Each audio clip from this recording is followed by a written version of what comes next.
This morning, as we continue our ceremony, we pledge our allegiance to our flag. Now let's take a moment to raise our hearts to God. And let us pray. Mighty God, on a day like today, as these cadets complete and reach their goal, everyone has a different consideration, a different concern of what they might give thanks for. As a group, Lord, we thank you for the families, for those who have supported these cadets from their homes. We thank their fellow law enforcement officers, friends. They thank the academy staff, anyone who has supported them as they attempted to reach their goal. We ask this in your name.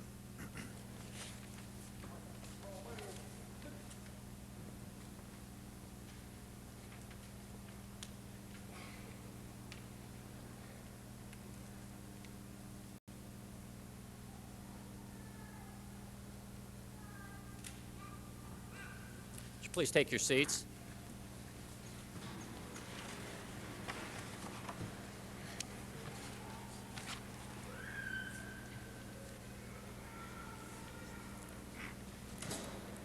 Former Secretary of State Larry Conrad, Honorable Chief Justice Randall Shepard, State Police Board President Felson Bowman, Assistant Superintendent James Hollingsworth, Deputy Superintendent Larry Delaney, Indiana Law Enforcement Academy Director Arthur Rainey, Father Cooley, State Police Board members, distinguished guests, fellow officers, ladies and gentlemen, I present to you the 47th recruit class of the Indiana State Police.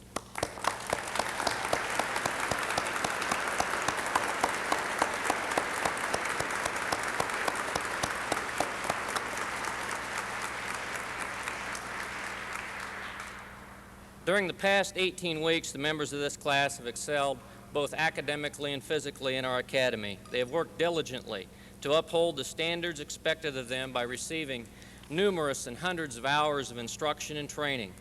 This class excelled in numerous facets of their training, as exemplified by an overall GPA of 90%. Everyone in this room, families, friends, police officers, should be very, very well along the way in their thoughts of accomplishment for this class. We are proud of each one of them, just as each one, I'm sure, of you, whether it be friend or family today, are of each individual officer in this class.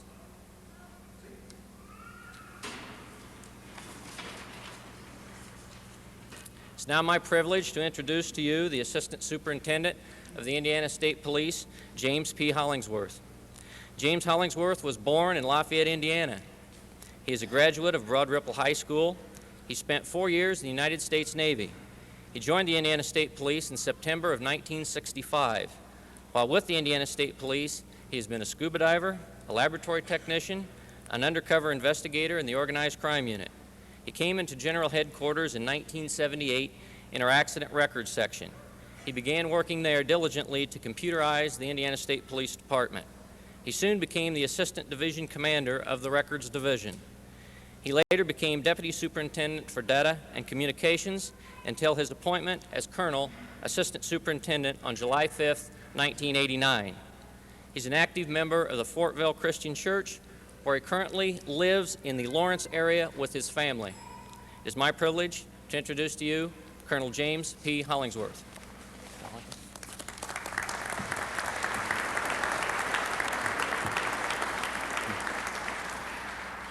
Distinguished guests, family and friends, cadets of the 47th recruit class, it is my pleasure to welcome you here this morning. The superintendent is out of state, and he sends his regrets that he cannot be here this morning. However, he also sends his good wishes and Godspeed to this class. I would like to congratulate the cadets on their accomplishments. Time has come now that you've waited for since probably sometime last January. You came through 1,800 applicants for the 46 positions that you're now holding. to fill the 46 troopers that you will become in a few minutes. You've come through 18 weeks of difficulties, 18 weeks of training where you have excelled. You've proven yourself through hard work, through natural ability, through guidance from your counselors, and through support from your family and your friends. You've proven yourself capable of taking on the ISP responsibilities. During this 18 weeks, we feel that we've equipped you the best that we can to send you out into the street. You're now ready. You have the potential to carry on the integrity of the department and the continuation of service as those that have come in front of you. You are the future of the Indiana State Police Department. We are now ready to hand on those responsibilities of an Indiana State Trooper to you. I, too, would congratulate the 47th Recruit Academy of the Indiana State Police Department. Mr. Conrad will be our guest speaker today. Mr. Conrad was born in Laconia, Indiana. He attended and graduated from Muncie Central High School. He received a bachelor's degree from Ball State University in 1957, a law degree from Indiana University School of Law in Indianapolis in 1961. He served as Secretary of State for Indiana from 1970 to 1978. He was also Chief Counsel for the U.S. Senate Judiciary Subcommittee on Constitutional Amendments in Washington, D.C. from 1964 to 1969. He has received numerous honors, distinctions, and the Board of Chairmanships, which include a Sagamore of the Wabash, which is Indiana's highest honor, Distinguished Alumni Award from the Indiana University. He's listed in Who's Who in America, the Chairman of the Indianapolis Public Schools Foundation, the Board of Trustees for the Indiana State Museum and Indiana Center for Advanced Research. He is currently Chief Executive Officer of the Conrad Group, located in Indianapolis, which is a public relations firm working in corporate and governmental affairs on the state, national, and international levels. It is my privilege to introduce to you Mr. Larry Conrad.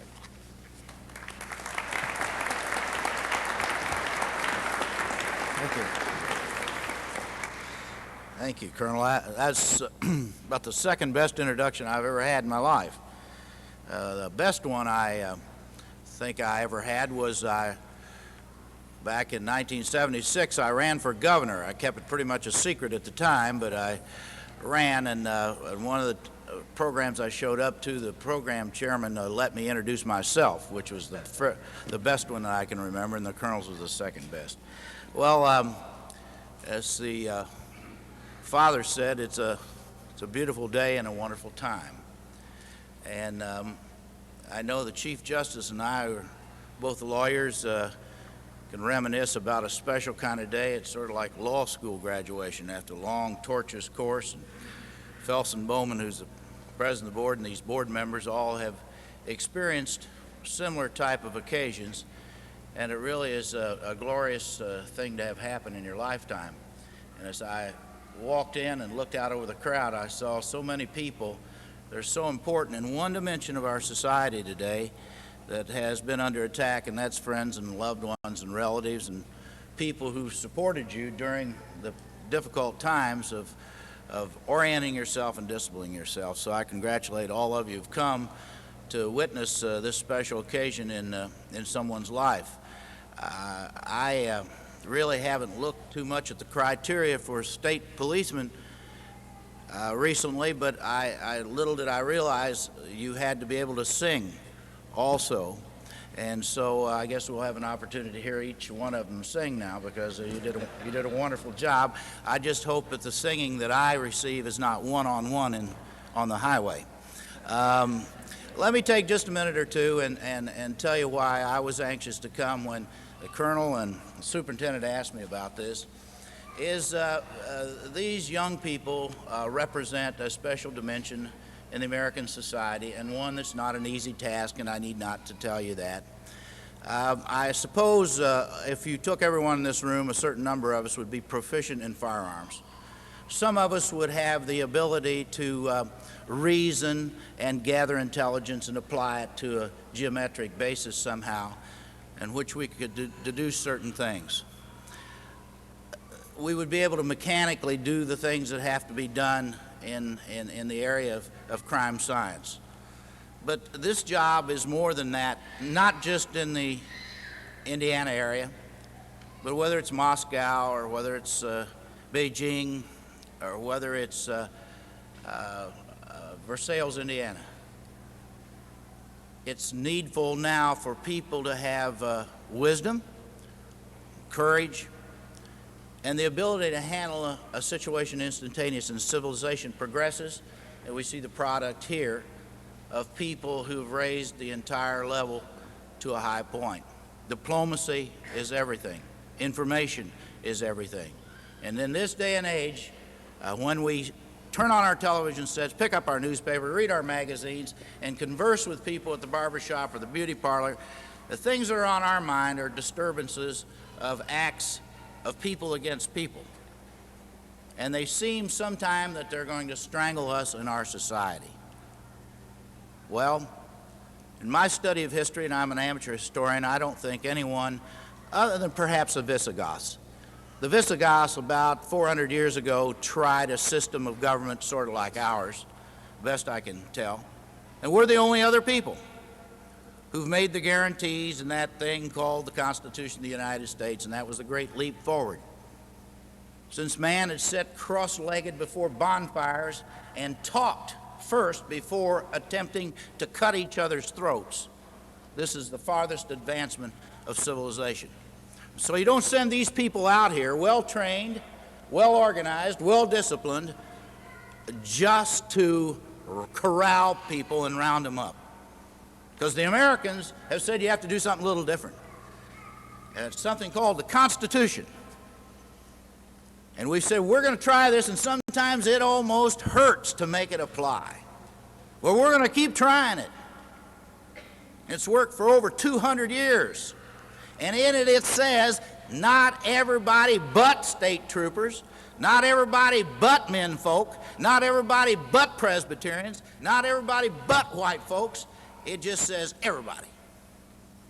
Everybody has the same application of the rules.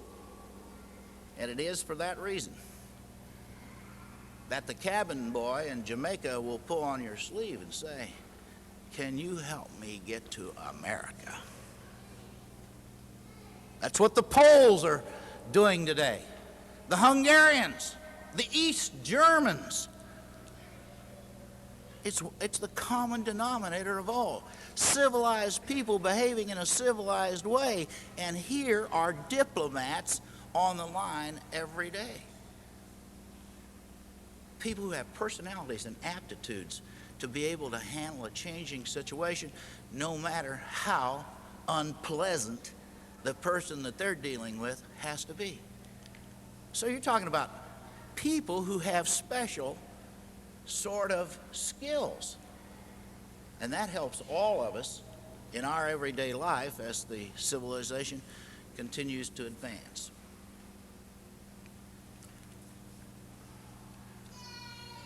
Sometimes in my lifetime, seems like more regular all the time, I can look around us in this state of Indiana, and not everything is resolved. No, we have a few problems here and there that need to be worked on, continue to be worked on. But I think how fortunate to be given birth in the time and in the place.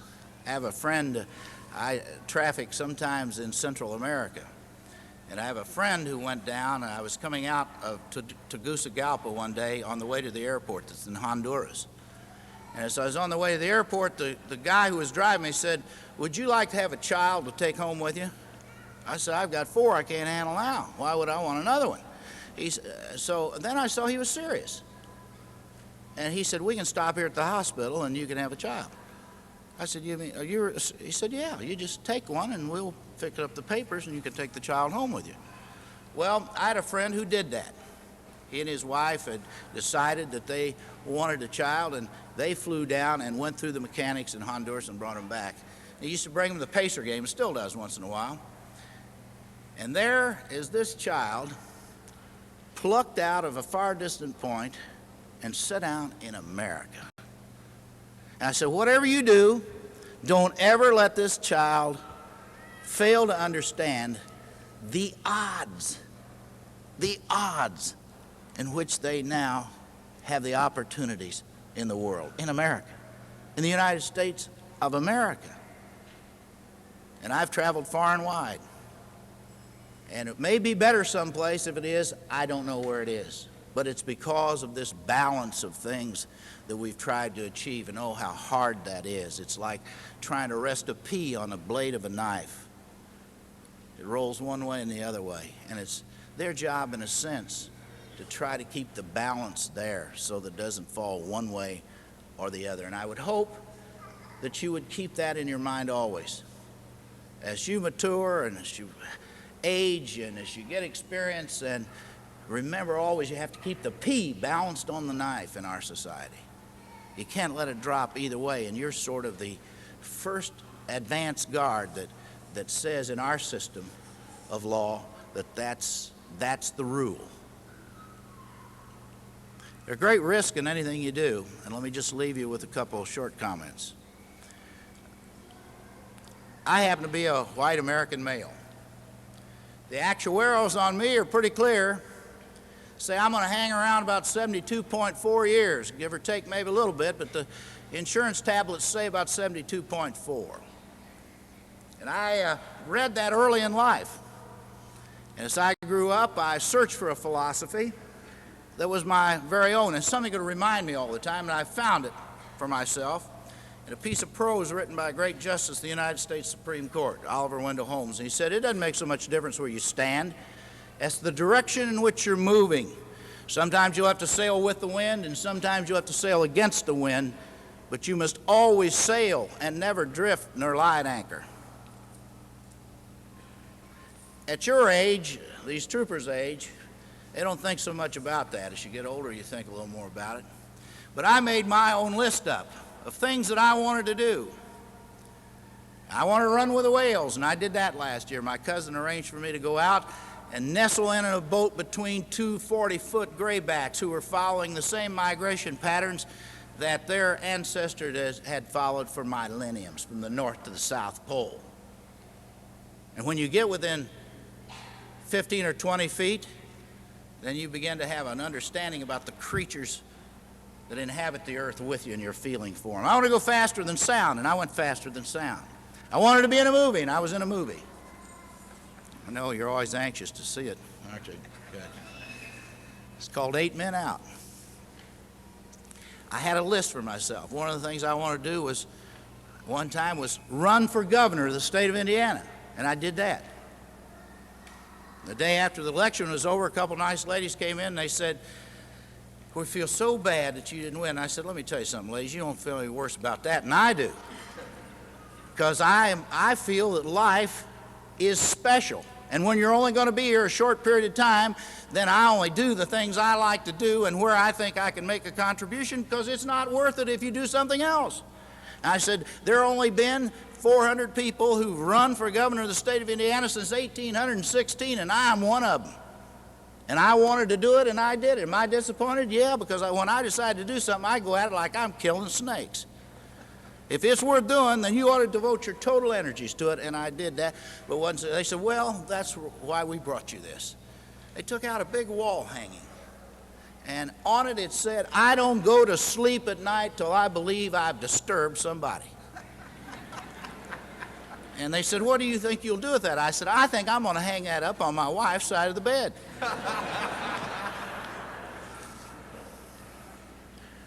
So movement and happiness and commitment are important. It's not worth less than that. One of the guys I've followed around the world has been a great writer. Ernest Hemingway is my favorite. And I draw your attention, troopers, to the snows of Kilimanjaro. He starts the story in an unrelated paragraph that's usually italicized in the print. and it says this: Ngoro, which the Kikuyu refer to as Kilimanjaro, rises 17,214 feet from the floor of the Amboseli Plain. They found a leopard at the highest passes, frozen stiff. No one is able to determine what the leopard was doing at such an altitude. It has to do with risk, and it has to do with life, and some people may want to run in their environment and stay there forever and be influenced only by yet others, leaders, people who advance things, like to go to the high passes. And when you get there, there's a lot of risk at the high passes because you invite fire, attention. But the special people always want to go there, and they end up being the leaders. And some of them, like the leopards, perish. But everything takes a step or two forward. And I'm told that's what is represented here by this class: the leadership, the spirit, the sense of urgency about what needs to be done in this world as we know it. I'm very pleased and honored that I had an opportunity to come this morning and spend some time with you. I wish you all the very best and good luck. I hope you'll take a good, hard, solid look at me, so if we should ever meet anywhere along the way, as they say in a streetcar named Desire, ages and ages hence, if you see me, be kind. I wish you the very best, and most of all, I congratulate every one of you who came here today and gave your support to these troopers so that they can help the state of Indiana become the most civilized of all the places, and known above everything else, practitioners of traditional notions of fair play and absolute justice. Thank you.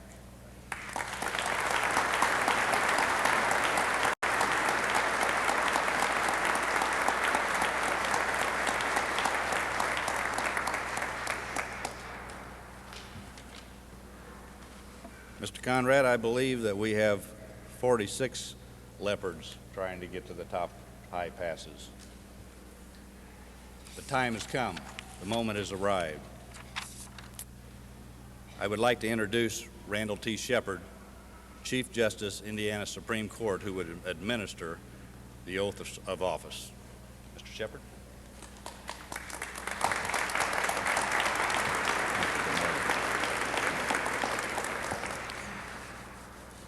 Larry Conrad, with an elegance of which few people are capable, has reminded us that this is a great week to gather together for this purpose. He's absolutely right that there is a real connection between the pictures we've seen in the last few days of people standing on the Berlin Wall, shaking hands through it, and the reaffirmation of government, which is the installation of new members of the Indiana State Police. And to what he said, I would add only this: that the place to which we come has a special meaning too for us. This building, as beautiful now as it ever was, is the place where our fellow men and women come to make the laws by which we all agreed to abide, and which members of the Indiana State Police help enforce. And this place is the symbol of the success of free men and women governing each other, living together in order and prosperity. There could not be a better time or a better place to conduct what is undoubtedly the happiest moment and the proudest moment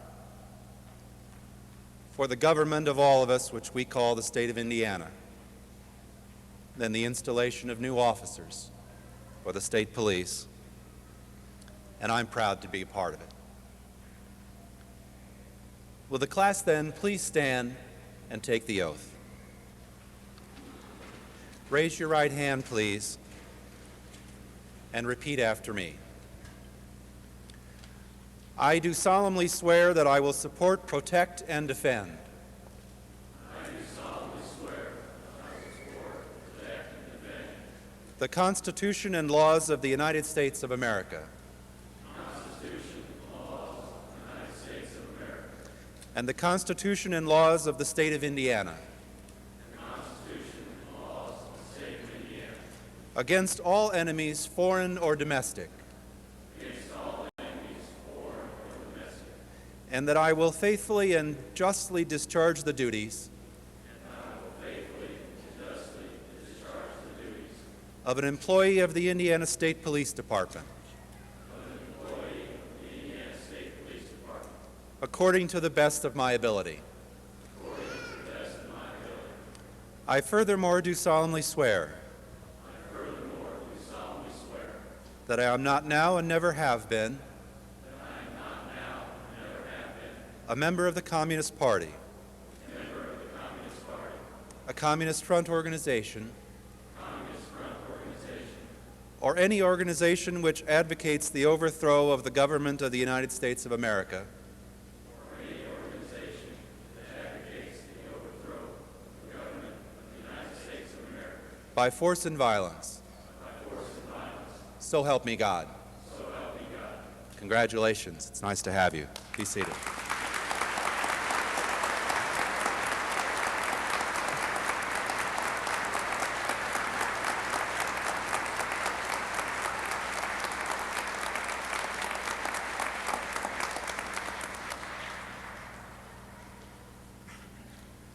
I will now ask our Assistant Superintendent, James Hollingsworth, to come forward and present the Superintendent's Award and the John E. Hatfill Memorial Award.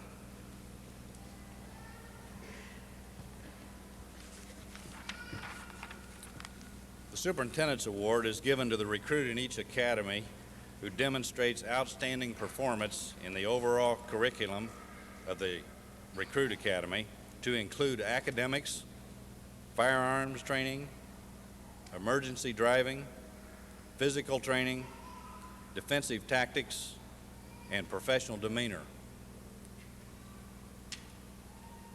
You need to understand that this class is highly competitive, and the distance between position number 1 and position number 2 is exactly 1/2 of a point. And the first 3 to 5 positions, there's only 2 or 3 points between them. This year's recipient of the Superintendent's Award is Jeffrey House. Cadet House, would you come forward, please?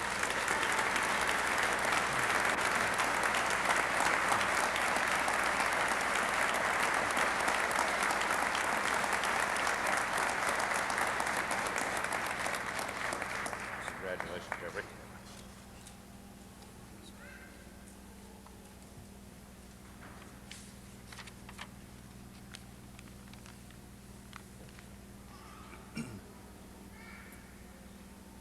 The John E. Hatfill Award was established in 1987 by the family of John E. Hatfill, who was killed in the line of duty on April the 13th, 1987, in Posey County while on an emergency response team action. John E. Hatfill was an avid marksman, a competitive shooter, and therefore this award is presented to the recruit who exemplifies the highest overall shooting proficiency in the Recruit Academy. Mrs. Hatfill is with us this morning, and their son Jay will come forward and present that award to that cadet this morning. Jay, would you come forward, please?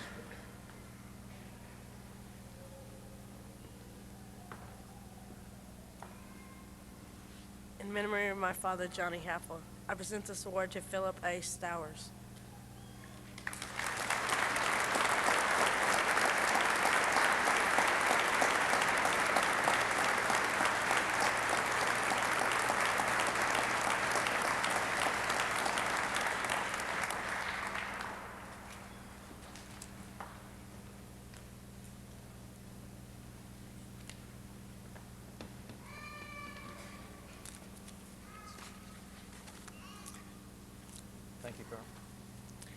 We'll now present the members of the class with their Indiana State Police badges, identifications, and Indiana Law Enforcement Training Board certificate of graduation.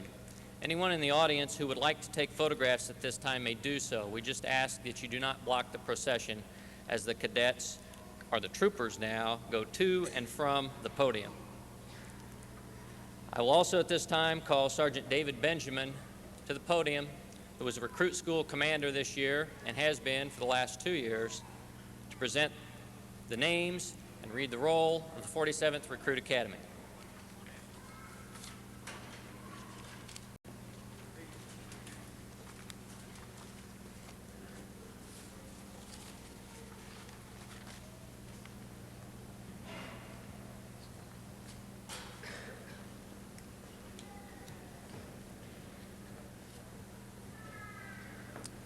Bradley Ayers.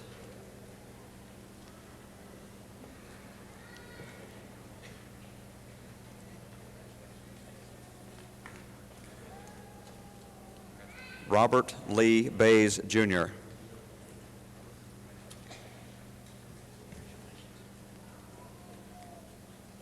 James A. Burkhart.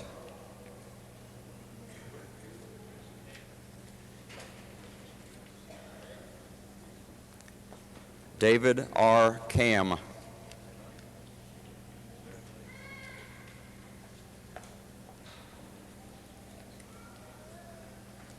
John C. Campbell.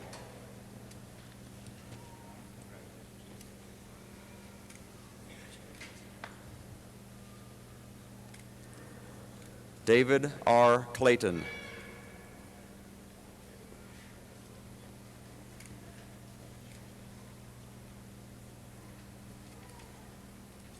Natalie D. Conley.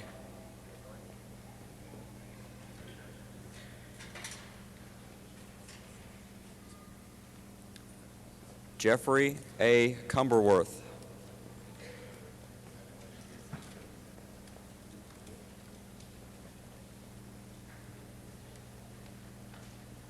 Donald C. Curl.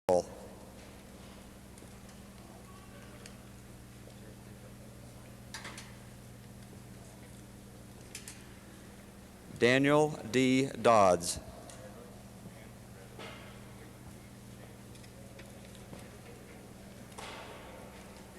Brent A. Doherty.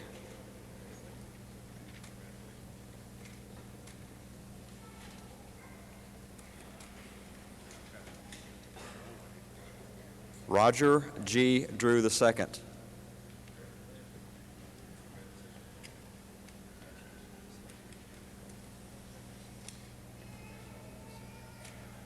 Jeffrey D. Fry.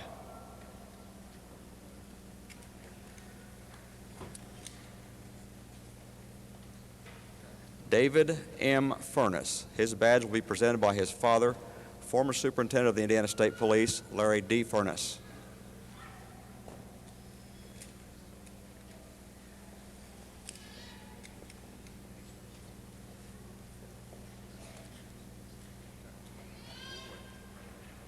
John D. Goldner. His badge will be presented by his father, Sergeant Michael B. Goldner of the Terre Haute District.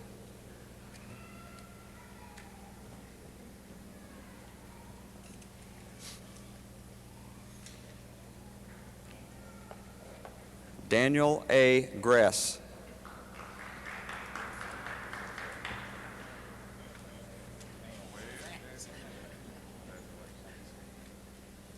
Delmer A. Gross.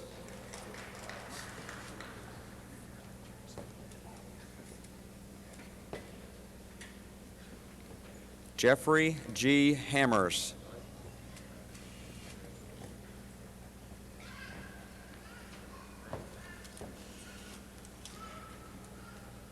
Michael J. Hoffman.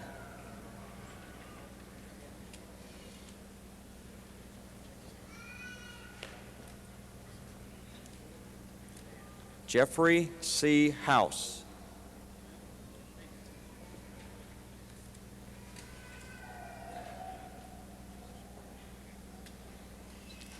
Richard R. Johnson.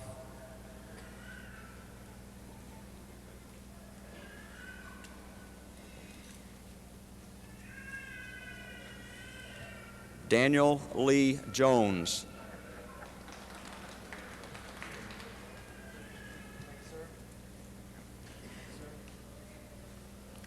Darren Jones.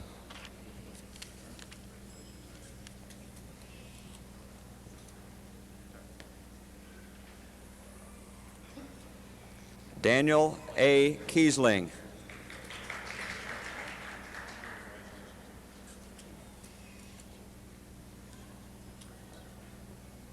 Natalie A. Kelly.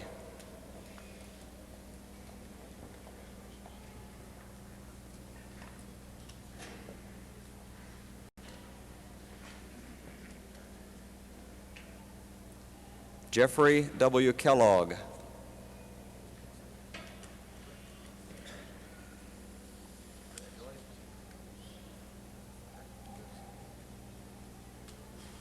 Timothy L. Kendall.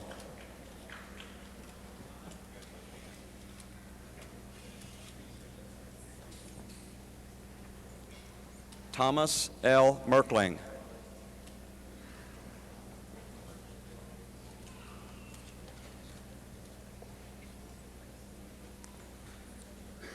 Todd J. Miles.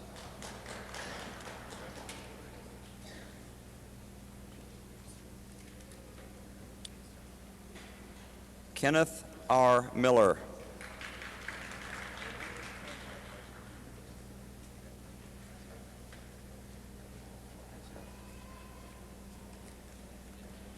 Enrique N. Nazario.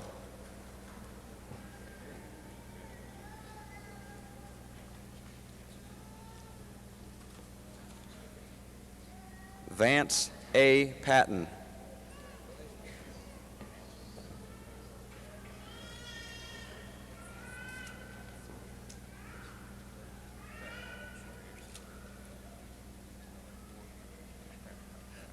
Lucian Mark Paris.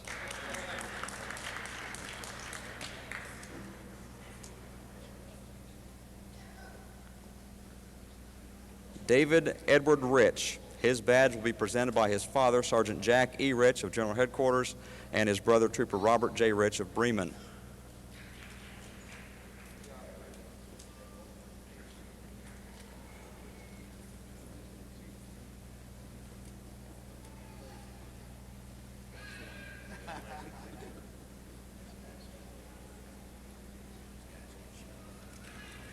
Jesus G. Sanchez.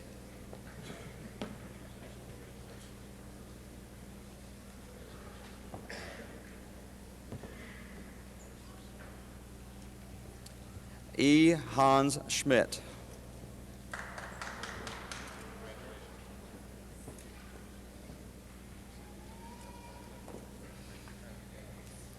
Ronald A. Shoemaker. His badge will be presented by his brother, Richard A. Shoemaker of the Connorsville District.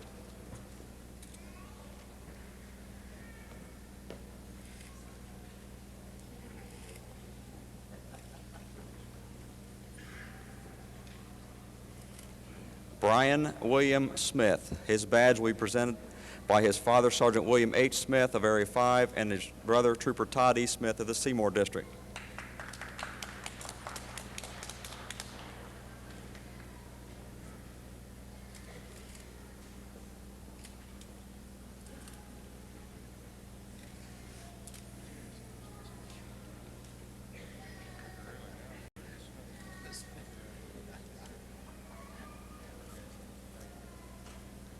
William K. Spalding. His badge will be presented by his uncle, Senior Trooper Jeff Franklin of the Jasper District.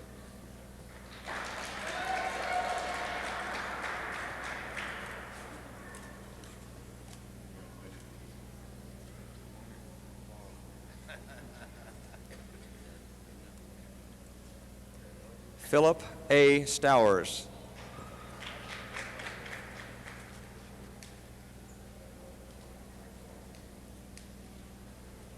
Dwayne Strickland.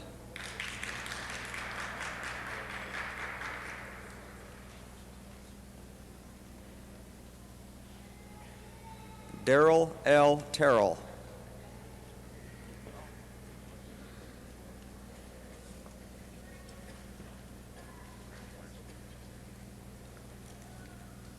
Peter B. Tressler. His badge will be presented by his brother, Trooper Stanley B. Tressler of the Versailles District.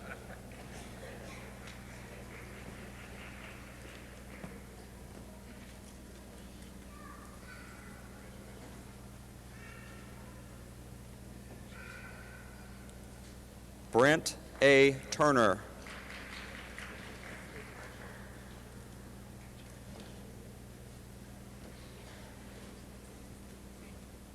Dean T. Wildauer.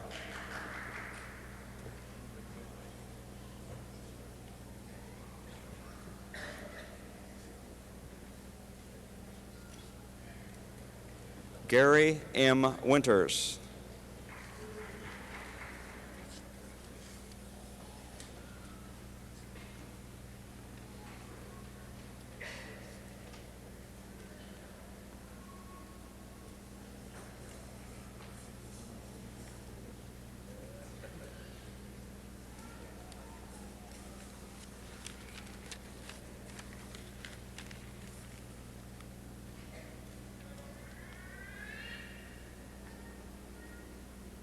To the troopers of the 47th Recruit Class, I too extend my congratulations.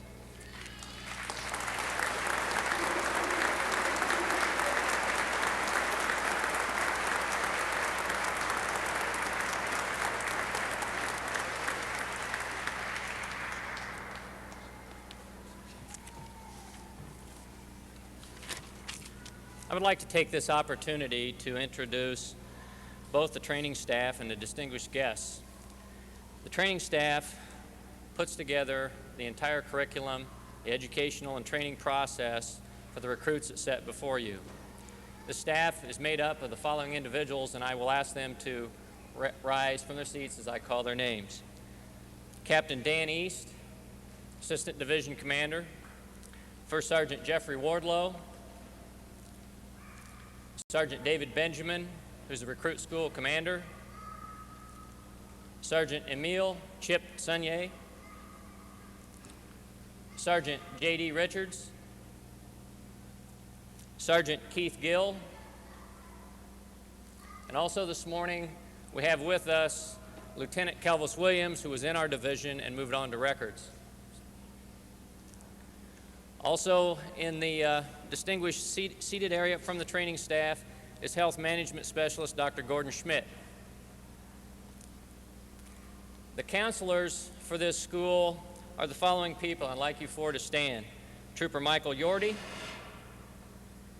Trooper Clifford Brooks, Trooper Shelley Jones, and Trooper William Reckert. Many of the families and friends and those that haven't heard about these four people over the last 18 weeks, I'm sure that they're embellished in the memories of each one of these new troopers. We thank you very much for your effort. Thank you.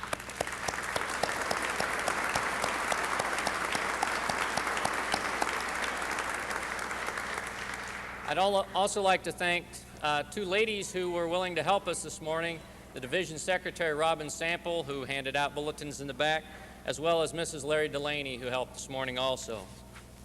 I'd now like to recognize other distinguished guests we have from the State Police Board with us this morning. And if you would, please step forward so we could see both you gentlemen. The Secretary of the State Police Board, Mr. Howard Litton, Jr., a member of the State Police Board, Mr. James Heide.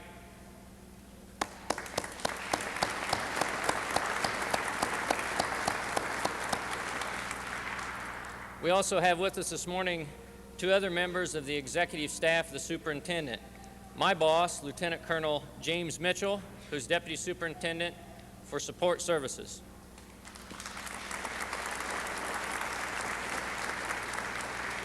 Major Jack Martin, who's the main legal advisor to the superintendent. Major Martin. And we also have Captain Melvin Caraway from the Enforcement Division.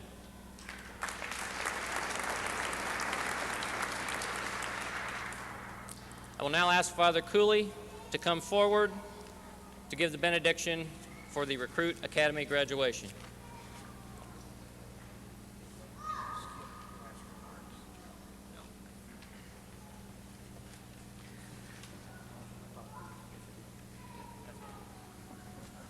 I've just been informed I should have a program in front of me because we have class remarks yet from our new trooper, Jeff House. Jeff, would you come forward, please?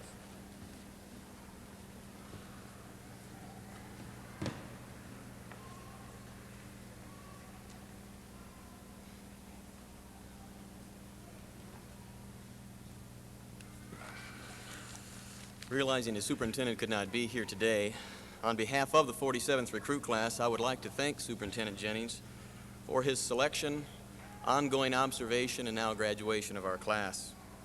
It is both a great privilege and a great responsibility to wear the uniform of an Indiana State Police officer. We of the 47th recruit class are keenly aware of our Indiana State Police heritage and of the tradition of excellence which was established by our predecessors. We accept the call to excellence, and we pledge that we will strive to earn the respect of the citizens of this state through our service to them, as have those who have preceded us. Throughout these past 18 weeks, we were periodically asked, "Why are you motivated?" And the response in unison was a resounding "Sir," because we are 46 proud, highly motivated, dedicated, and disciplined cadets of the 47th recruit class, aspiring to be one of Indiana's finest. But my question to you is, what kind of person aspires to be an Indiana State Trooper? The 47th recruit class is made up of men and women from various backgrounds and geographical roots. Some were farmers from northern Indiana, others drove a truck down south, some were electricians, and still others were factory workers. We have former police officers, former EMTs, former military personnel. We have college graduates, we have single cadets, and we have married cadets. But regardless of these differences, there is one common bond shared by these 46 people. This common bond is an attitude. It took several weeks to develop, but the process began on July 17th, 1989. It was our first day in the academy, and as we walked into the classroom, we saw a banner hanging in the front of the room displaying the phrase "Excellence through Discipline." Though merely words to us at first, their significance began to impact us as our training went on. We began to grasp the philosophy of the Indiana State Police. And suddenly, excellence through discipline was no longer just a phrase. It became our attitude.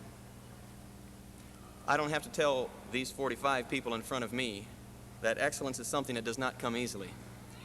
It takes dedication, determination, sweat, sacrifice, sometimes correction, and certainly a lot of self-control.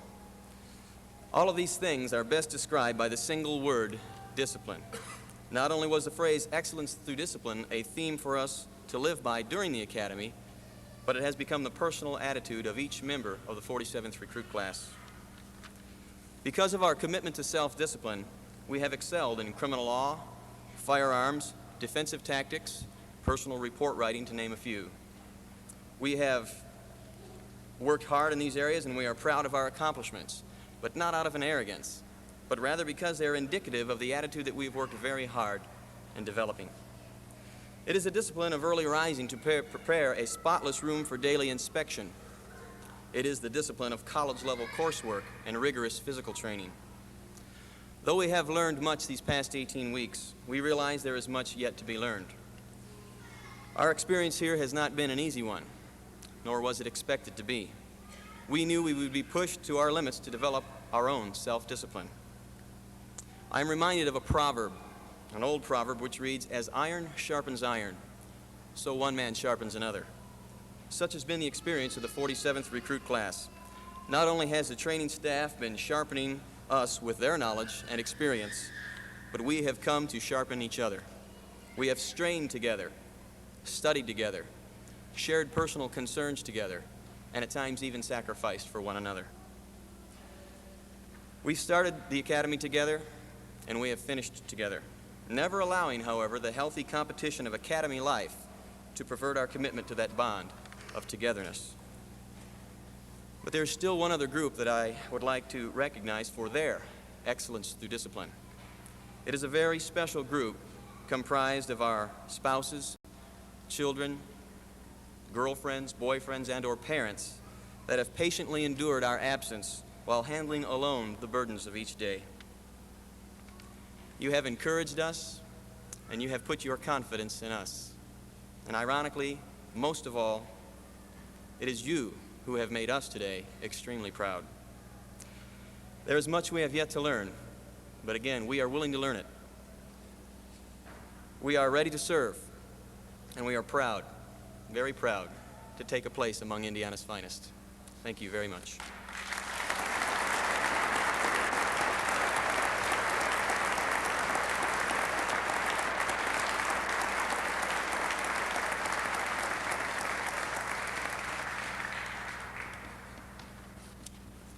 I will now call Father Cooley forward for the benediction.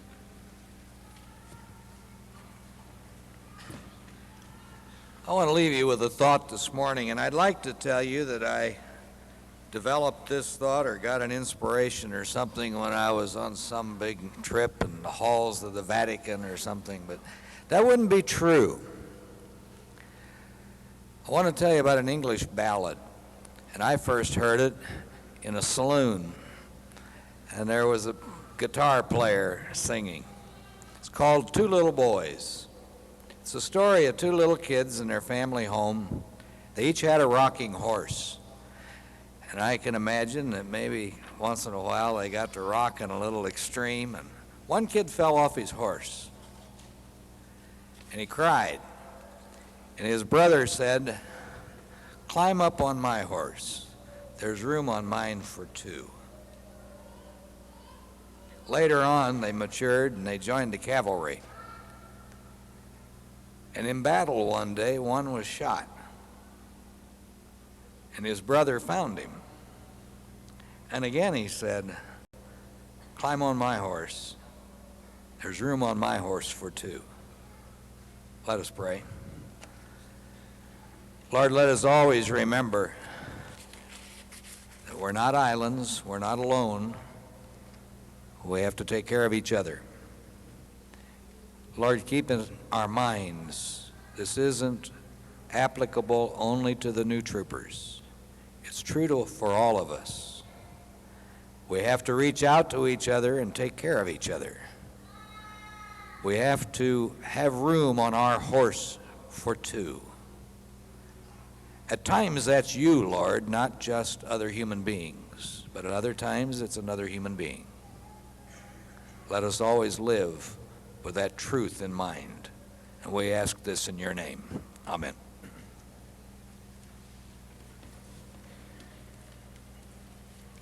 Thank you for attending this graduation ceremony.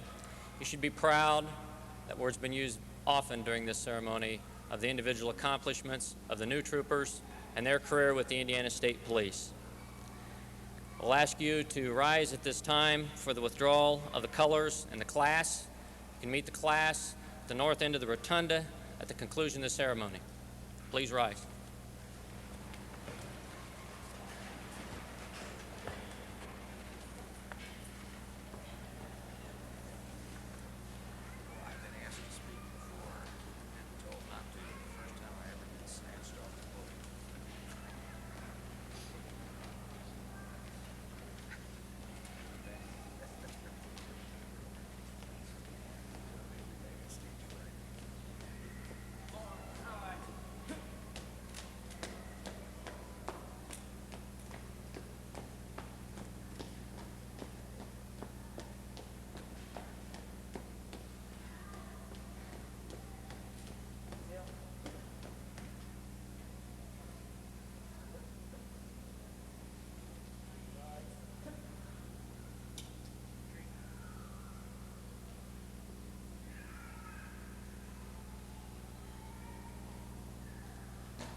Thank you. Pick up our check.